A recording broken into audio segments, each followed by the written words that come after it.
building. You don't know the thing come down already, people. And you don't know, say, a cutting edge style in the night. Yeah. You see what me I say, people? So make sure, say, like, share, and subscribe. You see it? Share it to the grandmother and the loved ones in our yard. The cat and the dog, yard and abroad. You see me? So make sure you share it to the grandmother and the loved ones in our yard. The cat and the dog, the yard and abroad. Your grandmother, your grandfather, your loved ones in the yard.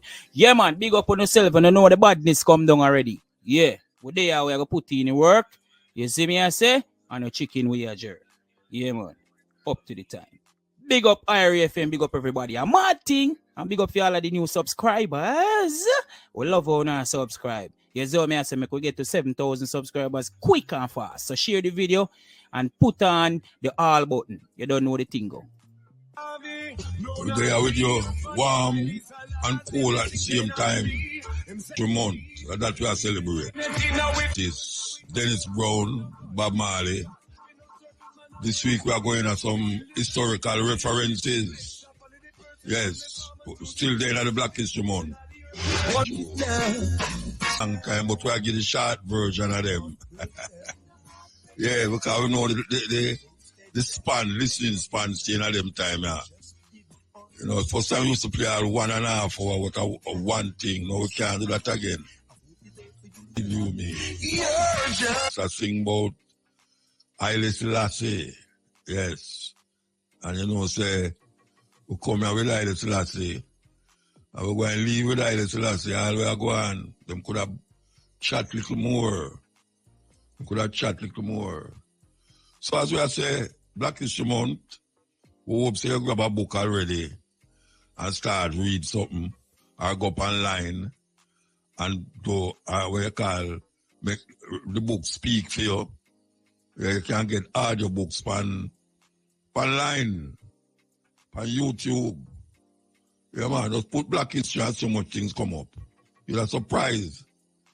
And we are recommend that. We are recommend, say, everyone who listens to that program, yeah, should have go up online and put Black History in the search. And anything when name Black History will come up there, you just choose which one you want to tune into. And you can listen to your art content. You understand? That is the beauty about it. You can listen to your art content. We're going to take the first break and come for the Black History Month. And in keeping with the Black History Month, we play a tune that is relevant to Black History Month.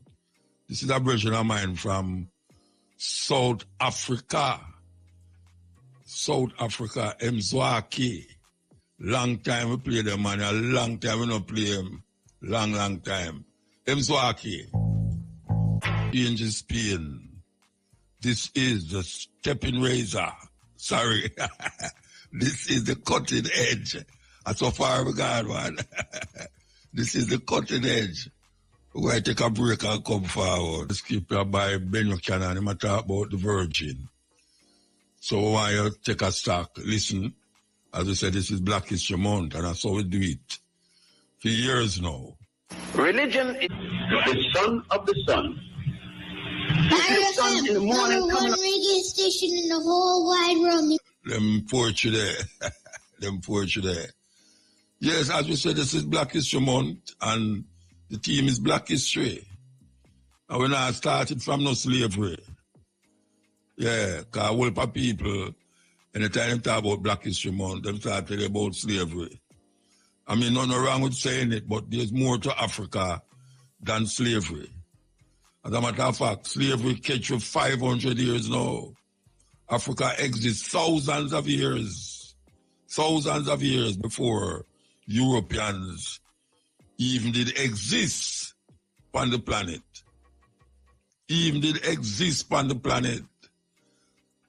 But who know this? The teacher them know this? No. The pastor them know it? No. You know who know it? The big guys them in a room. Know it because a whole heap of the things them where them cause if you believe in her. And them create that belief. Because when we are youth, we never know, say, Egypt is in Africa. We never know that. We never know that because we hear about so much Egypt. Not to mention all Ethiopia. Ethiopia called more in the Bible than Egypt. But we never know about Ethiopia. The only time we kind of get a glimpse of Ethiopia is when Rastaman talk about Ethiopia. And then that was a no-no. You don't want to listen to what the Rastaman say about Ethiopia. Which part that day? My granny used to talk about Timbuktu. But how she talk about Timbuktu? And I do not, she said, boy, I'm going to lick you from here to the Timbuktu. And she never know where Timbuktu there. If I did take up a map of Africa, she couldn't show I Timbuktu. But we come and say Timbuktu did have the first university on the planet. Timbuktu in a Mali. That is near West Africa there, so. We did have to come out of school and go do our own reading and researching and listening to come find out these things that we now can come and impart it to the people that them now can go examine it for themselves. Africa is a real place. When I did just start talking about Africa, I never know nobody will ever go to Africa. Never know nobody will go to Africa. No, I find myself I travel to Africa many times. I know many people who's Africans. From the east to the west to the north to the south. We know them. And this is where we have to reach. We have to reach a level of consciousness where we find, say, what they taught us is Philip's story, is not our story, is his story. And we have to recognize that as a people. We have to recognize it as a people. Or else we doom. When I say, we doom. If we make them continue to tell you the same thing over and over, and then I'll print it like says the truth. Yeah, man, they print it. It's like a big movie to them. Yes, big movie to them. Scary movie. It's always been like this, regardless of what. So now I'm trying to make contact with my alien brothers lost in outer space because the fifth element isn't safe. Here in Babylon 5, where you could be King Kong or a dance or queen, Superman or Batman. If you're a black man seeking respect from Uncle Sam, then you're on a mission. Impossible. Scary movie. And they say, history is when a people begins to write. That starts their history. That means there is no history for Greece until Homer wrote the Iliad and the... There is no other written record in Europe until Homer wrote the Iliad and the Odyssey. Which was when? 833 before the Common Era. And Homer said in the Odyssey, quote, the gods Zeus and Apollo came from Ethiopia, unquote. Zeus and Apollo is known as Greece's first two gods. And Homer himself, the first Greek writer, said they came from Ethiopia. The Egyptian writer, Hunefer, Hunefer, in the papyrus of Hunefer, said, quote, we came from the beginning of the Nile, where God happy dwells at the foothills of the mountain of the moon, unquote. Secondly, when the Africans wrote and created writing, there was no God Jehovah yet, no Adam and Eve yet. The first Hebrew, Abraham, was not born. Abraham is not born until at best 1346 before the Common Era in the city of Ur in Chaldea. Chaldea is about where modern day Iraq, just south of it is, where the Tigris and Euphrates meet. Now, when Abraham was born is equivalent to the 13th dynasty, just around the time when a people called the Shepherd Kings, or Hyksos, invaded the northern part of this land, around the delta. And they did not come any further south than a place called Avris. And they're still in the delta. For instance, Hyksos have never been this far. They have never been as far as Cairo. And Cairo is an old city. The oldest it could go back in Fustat. And it was made by the conquerors during the time of Muhammad Ali. And Muhammad Ali wasn't even an Arab. He was an Albanian who took on the name Muhammad Ali. Now, when he converted to Islam to get the throne. If we go back further, not a single Hebrew was in this land until then, unless he was astray. There was a single nation. There was nobody named Abraham. Abraham's mother and father did not follow what we call Judaism today. Terah, his father, worshipped an African woman. An African woman you will see right across here called Hathor. H-A-T-H-A-O. That's the Western spelling. The correct name is Het-Heru. H-E-T-H-E-R-O. You will see her and the funerary temple of Queen Makari Hatshepsut. She is sewn as a cow. And when she is sewn as a woman, is an African woman with cow's ears. The best place you will see her is at a temple dedicated solely to her at a place called Dendera. Then you will see thousands of faces of her, especially in the Hypostyle Hall. The Hebrews in the first book, the book called Genesis, which means first, they showed that Abraham worshipped the golden calf. India call him the sacred cow. But the golden calf is nothing else but goddess Hathor. Now, that's the 13th dynasty. If we go back to find out all that was done by the time of the 13th dynasty here, before the first Asian, there is no European history then. The Etruscans, the first of European, along with the people of Perth, which later became the Romans and the Greeks, are not in history then. That don't say they don't exist, but there are no records of them. There's no record of an Adam or an Eve. Then what? No God, no Jehovah, no Jesus, no Allah. Then. But the Africans were already. But African got Ptah.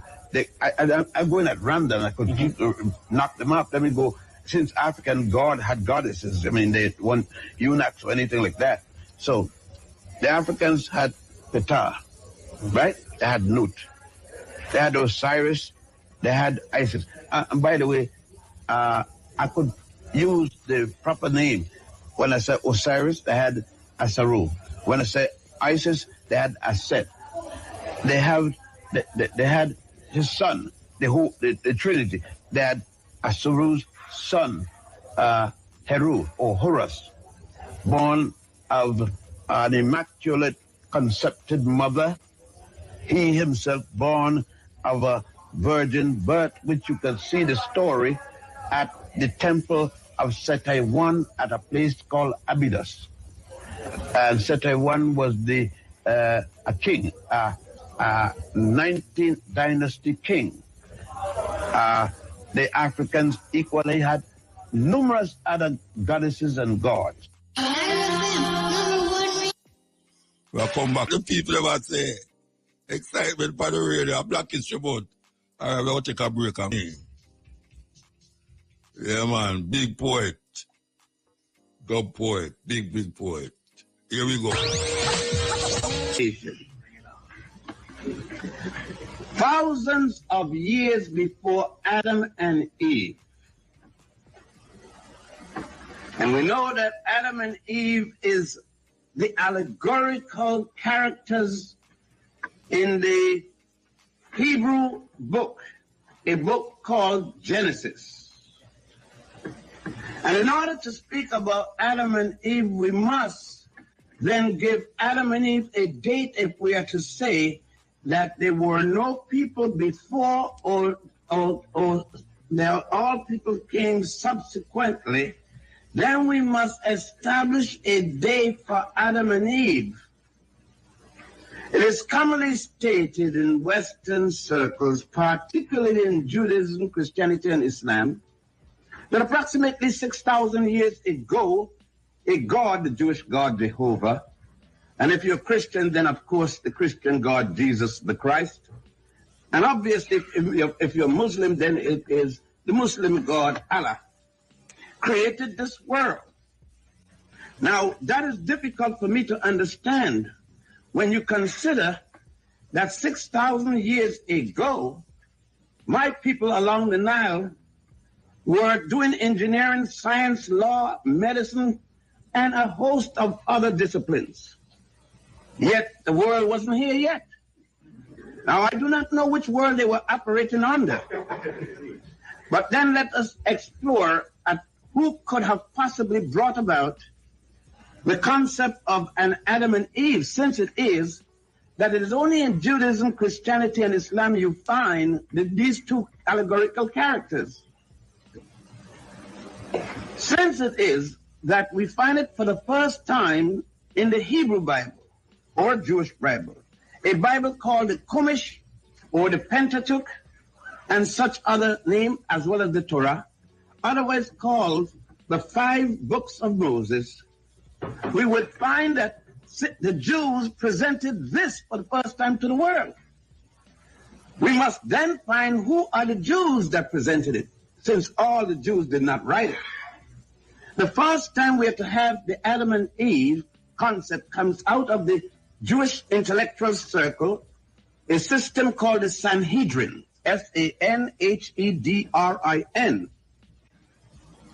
The Sanhedrin put out that book, or started to write that book, in approximately 700 BC, and completed it around 500 BC.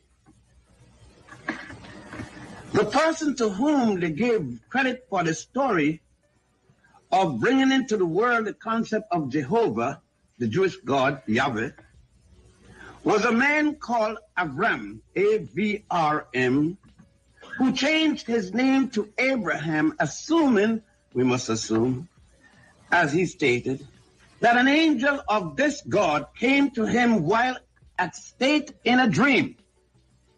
You would find that all of the prophets got their messages by dreams. And all of the other writers got their state of information by dream. Not a solitary one being sober at the time and at a state of consciousness. But we find that Abraham was not born till approximately 1775 BC. This will put Abraham's birth sometime between the 13th dynastic period of the Africans of the Nile Valley.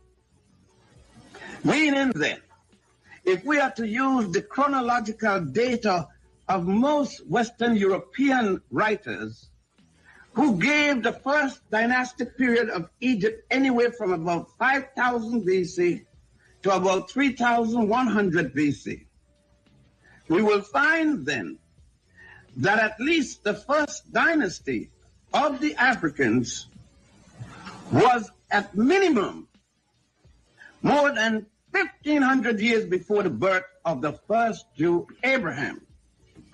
More so, that Abraham himself, based upon the Jews, along with his own parents, were worshiping an African goddess by the name of Hathor, symbolized by a cow with a sun disk between her horns. The sun disk symbolizing Amen-Ra. the God of the ancient Africans of the Nile, not only Egypt, Amen being the God of the north, and Ra being the God of the south. When Nama, this African king, fought Scorpio, the other king, the king to the north, himself to the south, defeated Scorpio, joined the two states into one, making one Egypt, or the beginning of dynastic Egypt. That combination of the two states, bringing the two concepts of God, Amen and Ra, created for the Egyptians and others in that area a single unity, a single deity by the name of Amen Ra. Now, the Africans along the Nile, and in particular Egypt, had already worshipped a god by the name of Ptah, or Ptah, P-T-A-H. Ptah was the god prior to the first dynasty and the prominent god up until the third dynasty. Sometime around the third dynasty, we find that the ancient Africans of Egypt, otherwise called Egyptians today, introduced another god, and that was the god Amen Ra. Well, let us go farther. Along with the introduction of Ptah and Amen Ra were other sources of information relating to deity. One, it was at that time that the Africans revised their sacred book, their Bible, a book called the Book of the Coming Forth by Day and by Night, to which an Englishman by the name of Ernest A. Wallace Budge, in his translation from the hieratic writing, one of the most ancient writings today by the Africans, part of what is today called hieroglyph, Budge translating that did not take the literary translation of the title, but took one of these, we would say, titles that would draw attention and call it the Egyptian Book of the Dead. In the Egyptian Book of the Dead, using Budge's description for it, we will find an important section. That section is called the Osirian drama.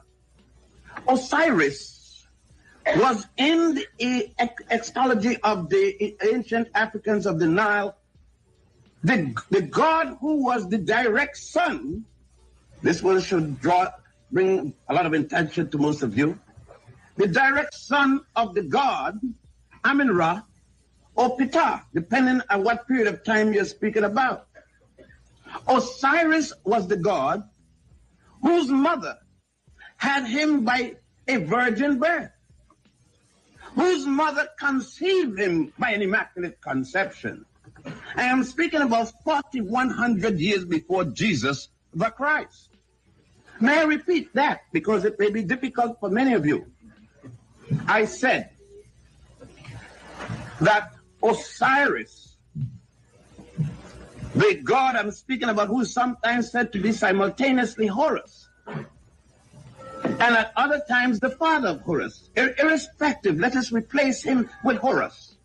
And he becomes the father of Horus. Therefore, what we have here is that the father Osiris, the son of the god Ptah, had a child who was supposedly conceived by his mother, the goddess Isis, and who gave birth to Horus by a virgin birth 4,100 years before Mary did the same thing again. Now, this should be difficult to a lot of you born-again Christians, because you have been told that the first and only time that such a story was told was 1982 years ago. Let me not disappoint you further by saying that Jesus is the last of 16 such crucified saviors. Balancing truth and the controversy. Address. I am plus all I lack. Please, sir, please, ma'am, give me some slack, because I apologize. I apologize for being poor, for being sick and tired and so. Since I ain't slick, don't know the scope, I do apologize. I apologize because I apologize for all I gave, for letting you make me your slave and go into my earth. The next month. You know, so that's how we do it. When the Loa Legba enters the home for, Edward Brathwaite. the drum leaks, tears and raindrops of sound. It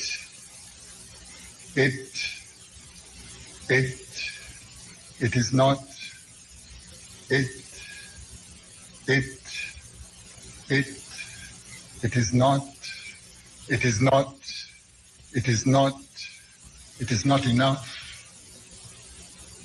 It is not enough to be free of the red, white, and blue, of the dragon.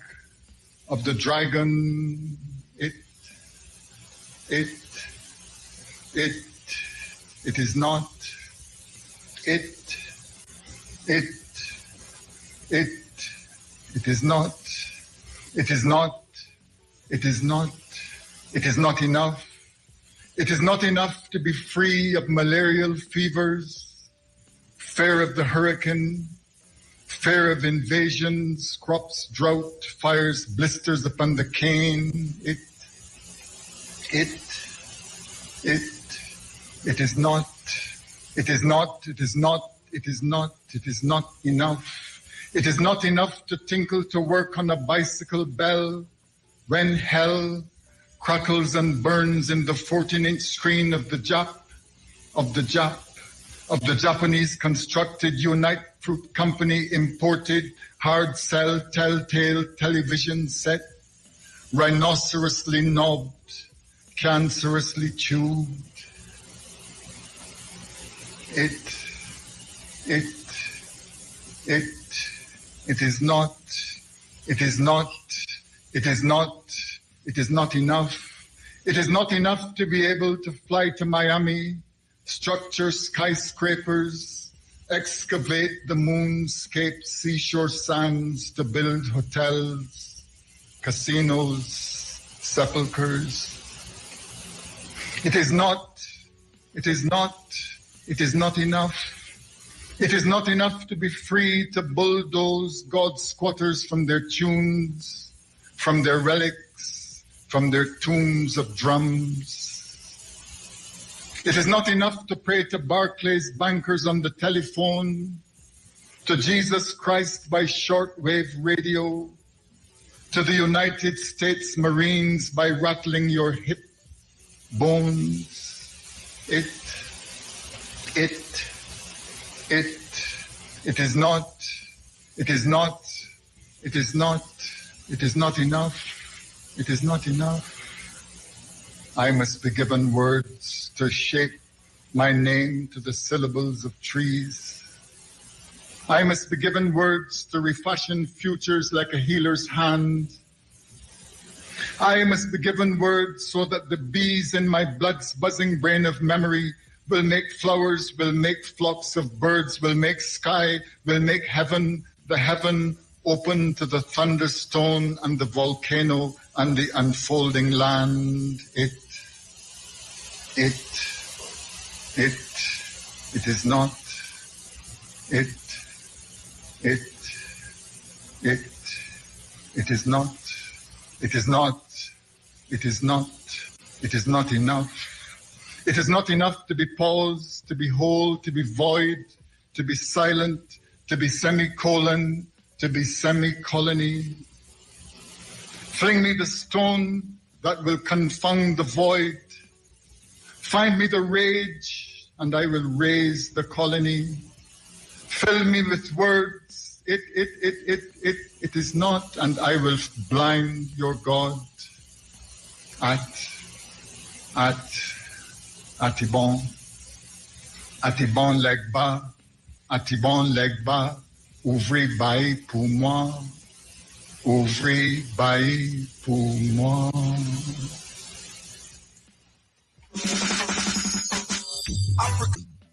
History person out of history to come save you. No. You have to save yourself in this time, and we are the ones. I am my ancestor. Yes, and my ancestors, if I never exist, there will be no argument of no ancestor. And if my ancestor never exists, I wouldn't be here. So it's a reciprocation of thinking and thought. And we have to find that ancestral legacy inside our way. Because it's we are waiting upon, you know. Yeah, man. And we are the Taki and the Nani and the Kojo and the Sakazulu and the Nzinga. All of them. Are we? We never gone away. With the right or so. We are the ones we've been waiting for. Not another. Marcus Garvey. Are we? Yes. We're going to take a break and come far. They assassinated your first popular leader, Mr. Lumumba. Glencore and others now suck out your cobalt without giving you tax income. We have a world food system. This is Jeffrey Sachs, an American professor of economics, talking about the unspeakable facts about Africa. From their faces, notice how the moderator and the speakers on stage are uncomfortable. Hey, call me Louis. This is my sport. Is how the system actually works right now. And I want to emphasize we have a world food system. As you can see, it starts smooth. And at this point, no one, absolutely no one, is really prepared for what is about to come out of Jeffrey's mouth. And that is what makes this clip forever legendary. First, he talks about the world food system. Who really runs the global food agenda? We have a world food system. It's based on large multinational companies. It's based on private profits. It's based on a very, very low measure of international transfers to help poor people, sometimes none at all.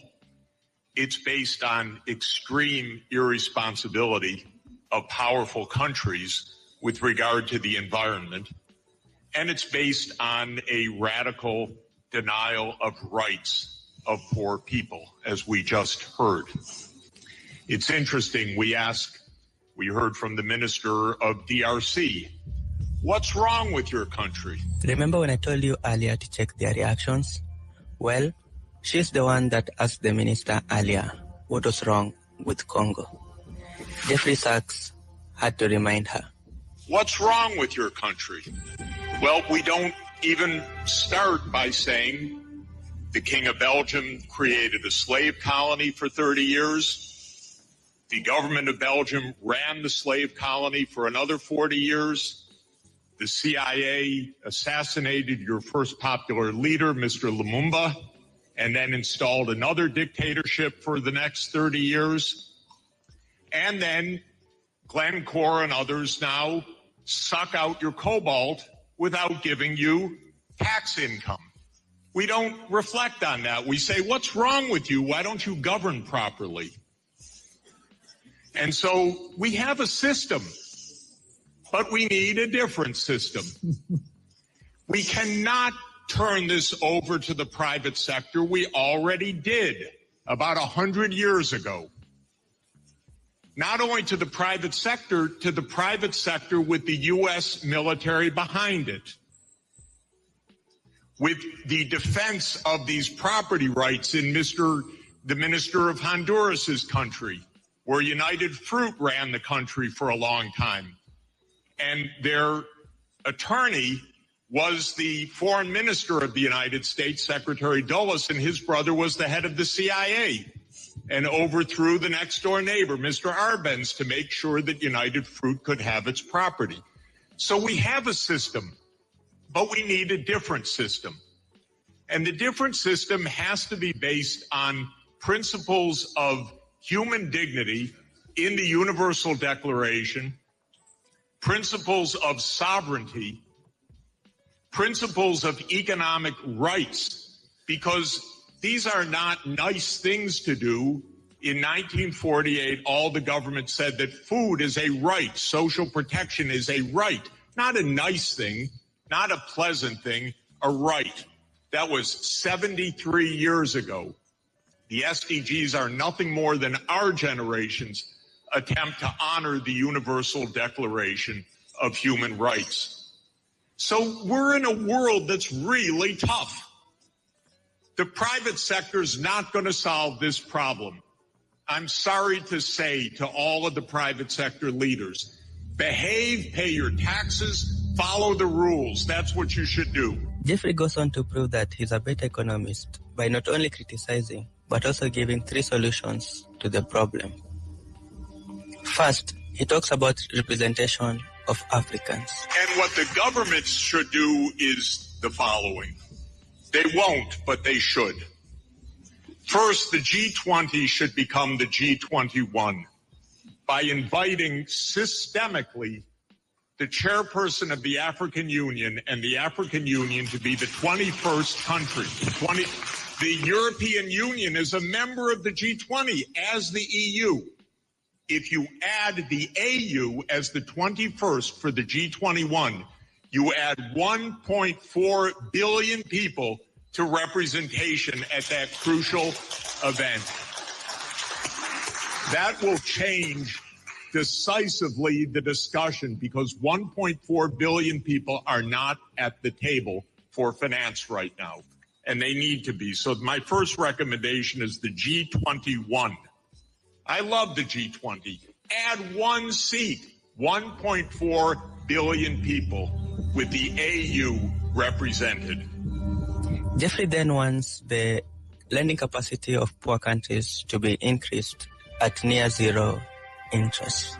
Second, we need an order of magnitude change of development finance. The rich countries just borrowed $17 trillion for COVID. The poor countries, nothing. Because the rich countries can borrow at zero, and the poor countries pay 5 or 10% coupon rates or have no access at all. So the world exposed its grotesque inequality this past year and a half. Rich countries didn't say, we tighten our belts, why don't you? My country spent $7 trillion of emergency funding, not 1 penny for anybody else, by the way. $7 trillion, it didn't even cross the imagination of the U.S. Congress to include a few crumbs for the rest of the world. But the poor countries cannot borrow. That's what we should have heard from the World Bank. I didn't hear that from the World Bank. I didn't hear real numbers. Real numbers are in trillions right now because the world economy is $100 trillion a year. But we don't talk about real numbers. But my job, all I know in this world is long division. Divide by 100 trillion and then see whether you're talking about something real or not.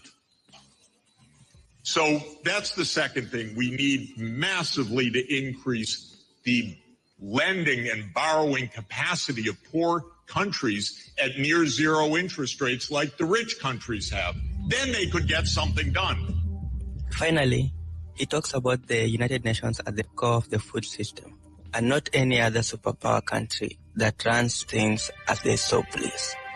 The final thing is we need the UN as the core and central institution of this world, period.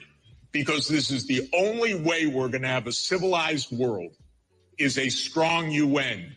And it cannot be that the whole UN budget is less than my neighborhood's budget in New York. The UN core budget this year is $3 billion. New York City's budget is $100 billion. And then we say, why don't things work well? Because the rich are hoarding everything. As a bonus, Jeffrey talks to billionaires. Final point, rather than our 3 billionaires going in space, well, they could go into space and stay there and leave their money behind. That would be one idea.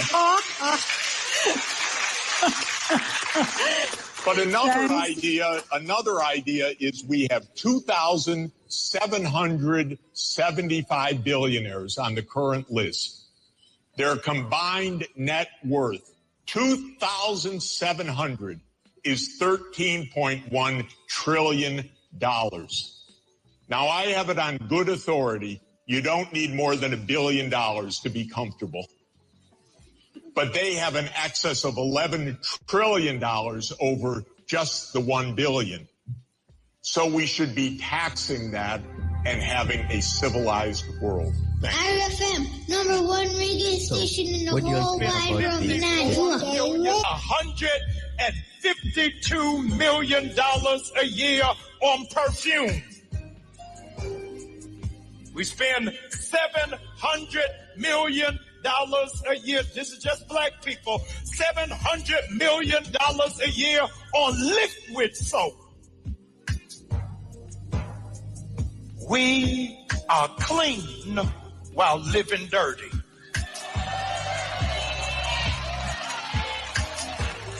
So you smell good, your hair looks good, your nails are good, you got brand new church clothes, and you got all of that with no insurance.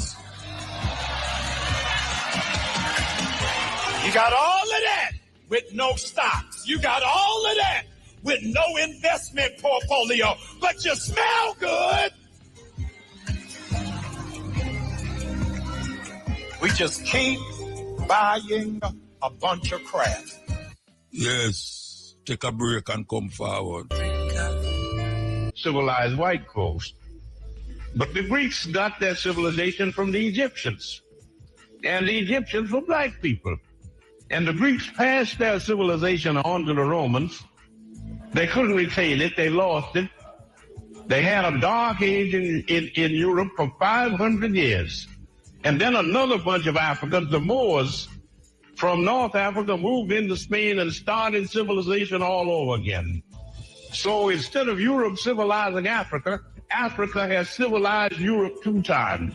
They said that the earth was flat like a pancake out in the vastness of space with the sun and the moon and all the stars going around it. The ancient Egyptians in the Pyramid Age 6,000 years ago knew that the world was round. They knew that it went around the sun in 365 and 1/4 days. They measured the circumference of the earth, and they calculated it so accurately until modern astronomers said their error was only 1 yard. Circumference of the earth is about 25,000 miles, and they calculated it with an error of about this, 1 yard. African history. The reason I'm talking to you about it is because it's not in the textbooks. And it's not in the textbooks because we don't write textbooks. We have other people write the textbooks, and they put that propaganda in there, and we are supposed to swallow it. Brothers and sisters, this is Onyx, and I want to share a piece that I wrote a few years ago called Immaculate Misconception. Sister J was kind enough to allow me to put this on her page, so here is Immaculate Misconception. From motherland to foreign land, from beaded necklaces to chains, from Africans to Americans, from warriors to slaves, from ritual to religion, from culture to Christ. From our shade to amen, they said Jesus died for our sins. How can we believe their white God died to save our black skin? Knowing they hate us the way that they do, they'd never worship a God they didn't believe hated us too. We choose to worship their God. We worship it more than they do. Yet our ancestors suffered, their masters tortured and beat them, made them bow to their knees and surrender to Jesus. But we don't honor our ancestors for the blood that they shed. We sit in church crying with Christians because Jesus suffered and bled. We don't look to our history for truth. We look to their Bible instead, but it's time for truth to be spoken. Something's got to be said. Something's got to be said. It's time we tear down their lie. Something's got to be said. It's time we do more than survive. Something's got to be said, for it's time we remember we're not African Americans, blacks, coloreds, or niggers. We're African people who strayed way too far. We're African people. We deny that we are because flowing like poison, their religion has spread, growing like cancer by our ignorance fed. We've been manipulated, lied to, deceived, and misled to the point that our ancestors' voices are dead. It's time we connect with our ancestors, disconnect their religion. Our ancestors were Africans before they were Christians. Our ancestors were Africans before they were slaves. It's time we start living and thinking the African way. In spite of what we've been taught, it's time to forget what we learned. It's time for truth to be spoken, but for truth to be heard, something's got to be said to cause our thinking to change. Somebody's got to say something. I've got something to say. Before Adam and Eve, before Abel and Cain, long before Noah's Ark, before the floods and the rains, before Abraham, Isaac, Moses, Joseph, and Jacob, before Samson, Delilah, Goliath, and David, before the prodigal son returned to his home, before the children of Israel for 40 years roamed, before resurrection, redemption, rebirth, and religion, before Christians created chaos and division, before a biblical fairy tale was accepted as true, before the Testament old, before a Testament new, there was Osar and Set, Heteru, Gab, and Sebek, Heru, Seker, Tahuti, Amen, Herikahudi, and Ma'at were the principles guiding our ancestors' lives. Not a religion whose God was hung on a cross left to die. Our ancestors listened to spirit, and by spirit were led. Not by a book trimmed in gold, words of Christ written in red. Our ancestors walked in and lived in a spiritual dimension beyond Jesus Christ's understanding or their God's comprehension. By the time a virgin named Mary gave birth to a Savior named Jesus, our ancestors had constructed the Sphinx and built the pyramids of Egypt. Their white folks stole us and sold us and told us, surrender. They called us unworthy, called us ungodly sinners. They told us our God was a heathen and we practiced the pagan religion their God commanded. They practiced a form of cannibalism. Taking Holy Communion in remembrance of his death, they drank their God's blood. They ate their God's flesh. They arrested innocent women, put them in prison, charged them with crimes they'd never committed. In the name of their pagan religion, they told lies so convincing when they put these women on trial, no one would defend them. These women healed those who were sick before modern medicine existed through a method of healing which we call holistic. Yet these daughters and wives and mothers of children were unjustly tried and unjustly sentenced. And it was the Christians who preached, thou shalt not bear false witness, who falsely accused them and convicted them as witches. It was the Christians who judged them and sentenced them to die. It was Christians who tied them to stakes and burned them alive. It was Christians who said they were evil and followers of Satan. It was the Christians who murdered those women in Salem. And the same Christian who started the witch hunt crusades wrote the Bible they lived by. His name was King James, meaning the God of the Christians allowed his words to be written by hands washed in the blood of innocent women. And in this Bible we trust that never acknowledges us. Not from the first word in Genesis to the last word in Revelations does their Bible mention our people, our history, our nation. Not one chapter, one verse, not one scripture, one sentence. So how could their God have created Africans in his image? Because if their Bible is true, Africans never existed. Their Bible says by his power, Jesus raised up the dead. Their Bible says by his power, 5,000 people were fed. Their Bible says by his power, Jesus turned water to wine. He healed those who were crippled, gave sight to the blind. By his power, he opened deaf ears and the mute may speak. But where does it say by his power, he unshackled our ancestors' feet? Where does it say by his power that he set our ancestors free? Where does it explain why his power still ain't set us free? We're not free as a people because we're still believing their life. They don't need to shackle our feet. Their religion has shackled our minds. I don't care what you believe. They believe in a God with white skin. And if it's their God that you're serving, it makes no difference to them whether we're saved or we're slaves. It really don't matter. Because in their minds, we're still serving a white man as our master. So if you believe you're a Christian, if you believe John 3:16, if you believe their God is your God and his death set you free, then why did your God perform miracles and free the children of Israel, never even attempted to free your African people? Why did your God curse the Egyptians and take their riches away and let the Christians get wealthy, selling your ancestors as slaves? If their God, who's your God, loved you so much he died, then explain this to me. Tell me why your God freed the children of Israel from slavery by killing all the firstborn Egyptians. But when your ancestors were in bondage and enslaved by the Christians, when Christian hands locked their shackles and Christian hands held the keys, why didn't your God kill their firstborn to set your ancestors free? And if hanging Jesus on a cross was to save you and me, who are our ancestors saving as they hung from the trees? If Jesus saved us by suffering in hell for 3 days and 3 nights, who are our ancestors saving by suffering each day of their life?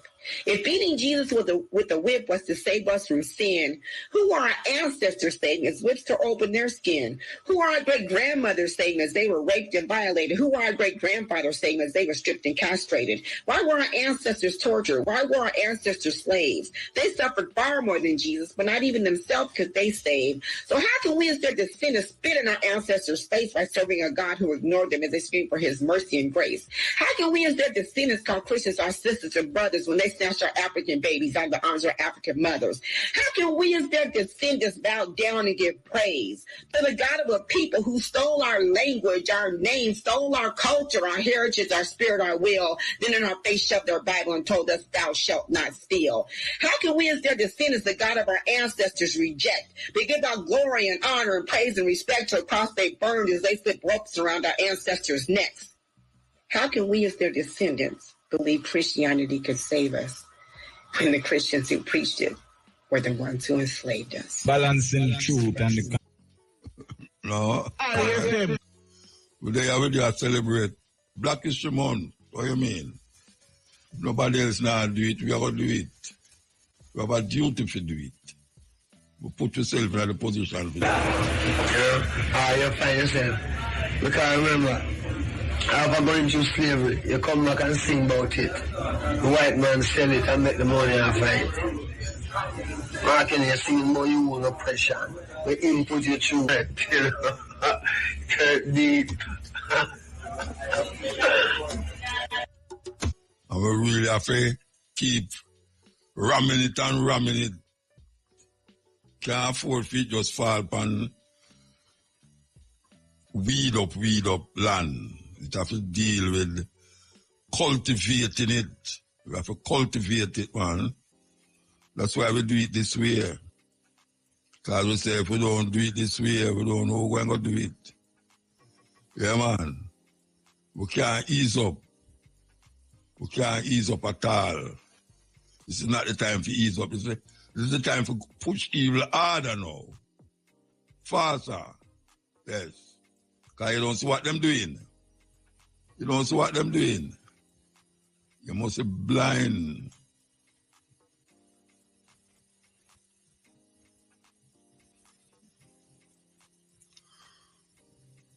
FM really rocking, you know? And black men. And most of what they say is true, but it's not true about most black men. This is a praise song. Hum a little Billy Harper if you want to, but up out of my heart, which ain't no easy place, I give thanks for the birth of a family, as opposed to dropping seeds in every reachable field of glory. Give thanks to all the brothers who accompany their women into the delivery rooms and to the wrong nigger. Give thanks for brothers who let their black women be their friends without trying to seduce them further on down the road. Give thanks on race. 1. You are black. Not Negro, not nigger, not brown, not mixed, not you have some German on your mother's side from your great-grandfather because no one can see that anyway you are black. This is how you dance to Calypso. 2. Be proud of being black. Of course your hair is woolly because you're black and it's beautiful. That's why it's in an afro. Don't let anyone cut your hair again as long as I'm not around. 3. Your father called. He said, happy birthday. 4. White people cannot be trusted. Be cordial, be polite, but white people must prove themselves before they can be trusted. 5. Don't ever bring a white woman to this house whom you would not bring if she were black. Example, if you wouldn't date a black waitress, don't parade a white one in here. 6. In fact, don't bring a white woman in this house. 7. Marilyn Monroe is not a loose woman. She has the right to make love to whomever she chooses. This is how you jump to Calypso when you're crossing the Savannah stage. 8. Do not bring a white woman in this house. 9. Indira Gandhi is the most important black woman in the world. This is how you trip to Calypso late Tuesday evening when you're tired. 10. Indian people are black people too. It's just that most of them don't know it. 11. This book is by Linton Kwesi Johnson. Read it. This book is by Sonia Sanchez. Read it. This book is by Walter Rodney. Read it. Stop Running. This book is by Charles Dickens. Read it. This book is by Enid Blyton. Read it. This poem is by Kamal Braffett. Memorize it and return in an hour. 12. A is for Africa, B is for black, C is for culture, and that's where it's at. This is how you fed hard during last lap when you catch your second win. 13. Your father called, he sent these things, he said Merry Christmas. This is how you get up Ash Wednesday morning and go to school, no matter how much rum you drink Carnival Tuesday. Your father called. The operator outside there. We'll be back here from 2 o'clock to 5:45 with the stepping razor, the art of war. So, yeah, man, I just right there, And we're going to go out with this. We're going to go out with this one, yeah. Believe you me. Wait there. It hide from me, It hide from me. I refuse to make it hide from me. Okay, so here we go. Here we go.